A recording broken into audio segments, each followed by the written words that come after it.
Okay, so we're talking to Morgan Swink of Texas Christian University. And Morgan, can you tell us what article of yours that you'd most like to replicate or have others replicate?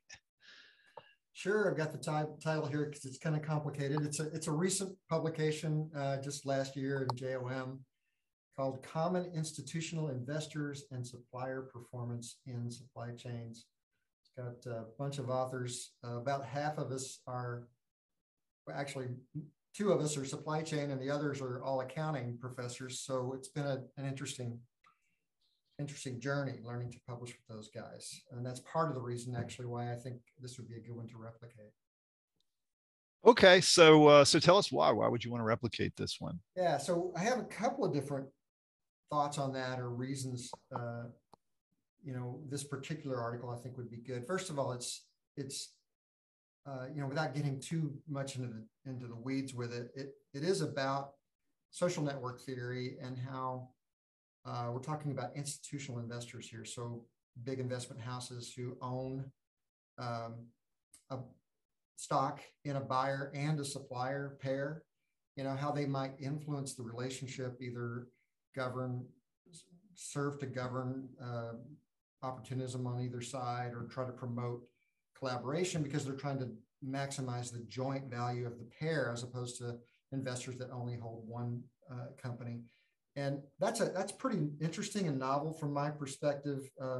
The challenge, of course, is, and this is all done with our archival data, using financial data and also investor data. It's all out there, and so we're having to make choices about variables that are proxies. We can measure ownership directly, but some of the other moderators that we look at and other factors, we're having to use proxies for that. And I thought this would be a good one because I think there is this tendency to increase, or there's a growth in the number of articles like this one that are using more econometric type methods with the secondary data. And there's always this challenge of, how do we operationalize the constructs or the factors that we're trying to look at? So I think those kinds of articles beg for replication using a different method, right? Same kinds of research questions. And my perspective is that replication doesn't have to be identical. In fact, you don't want it to be identical. You'd want to vary the method and hopefully extend, replication with extension, not just replication, although replication itself has value.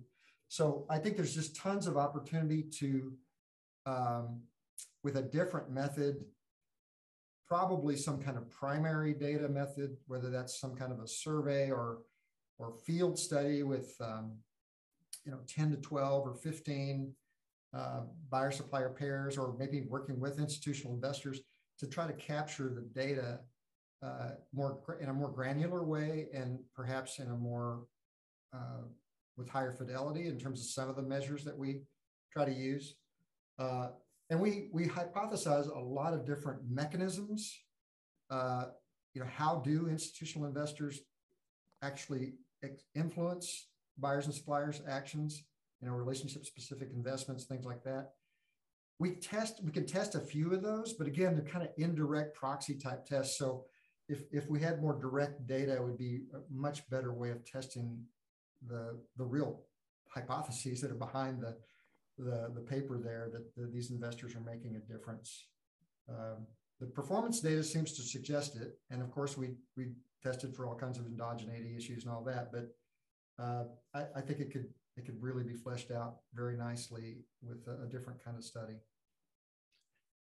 Interesting. Do you think there might be something different that you might find in a replication or extension, or if there was, what do you think? Of course, I hope it would be supported. The findings would be supported. Right. I do think, there might be avenues of communication between investors and the supply chain partners that we didn't imagine or didn't think of. I mean, you could think of direct kinds of conversations that these investors might have. A lot of times these investors serve on the boards of the companies they own, so they might serve on both boards. They could even have influence on appointing board members. But these are all kind of back channel social. It is social network. I mean, that's the theory we use here, but we can't directly test that. So that's the thing I think would be really great to flesh that out, because the effect size is large. There does seem to be a significant effect of these third parties who influence these dyads. And we're actually looking at other third parties now, different studies, but like analysts, or other institutional or government agencies who make up the overall operating environment that these dyads exist in. I'm going way off your question now, but oh, not at all. I just think exploring those things in more depth could really create some great insights that enlarge our understanding of how buyers and suppliers interact with each other and the larger social network within that they're embedded in. Okay. If somebody else was gonna replicate this, somebody that's not on your team, is there any advice that you would give them based on what you've learned in this sandbox so far? Yeah. I don't know. I don't know that I could offer any advice that's really kind of outside the norm. Clearly, you'd want to do your homework. And I think if they were going to try to do something to develop a larger sample, they couldn't be as successful with that unless they go first and do some actual field work where they talk to some of these investors, face to face. Maybe a couple of case studies or something, but that's just good research, right? Yes. Before you go yes. do a large scale survey or something, you need to ground it in those kinds of things. So that would be really critical.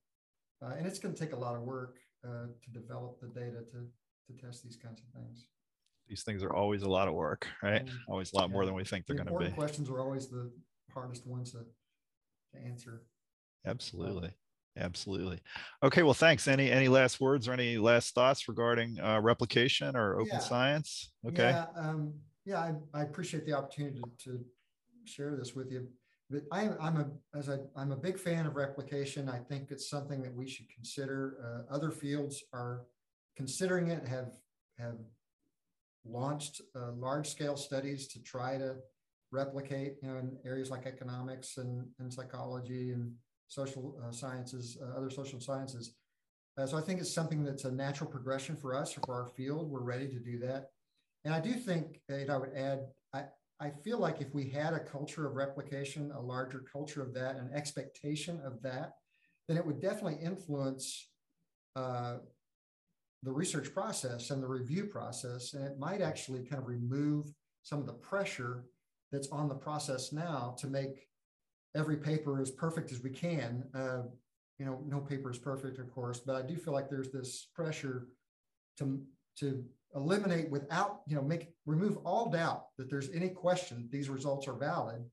And of course, that's very difficult to do. And it unintentionally screens out, in my opinion, a lot of interesting work. So if we had a culture that said, well, okay, this paper is not perfect, it maybe has some methodological weaknesses, but we know that other people are going to follow on. There's going to be a follow on, and people are going to explore those weaknesses in future studies. I think that would open the doors for a much broader and richer set of papers, showing up in our journals. So I'd love to encourage replication as much as I can, as part of our research culture.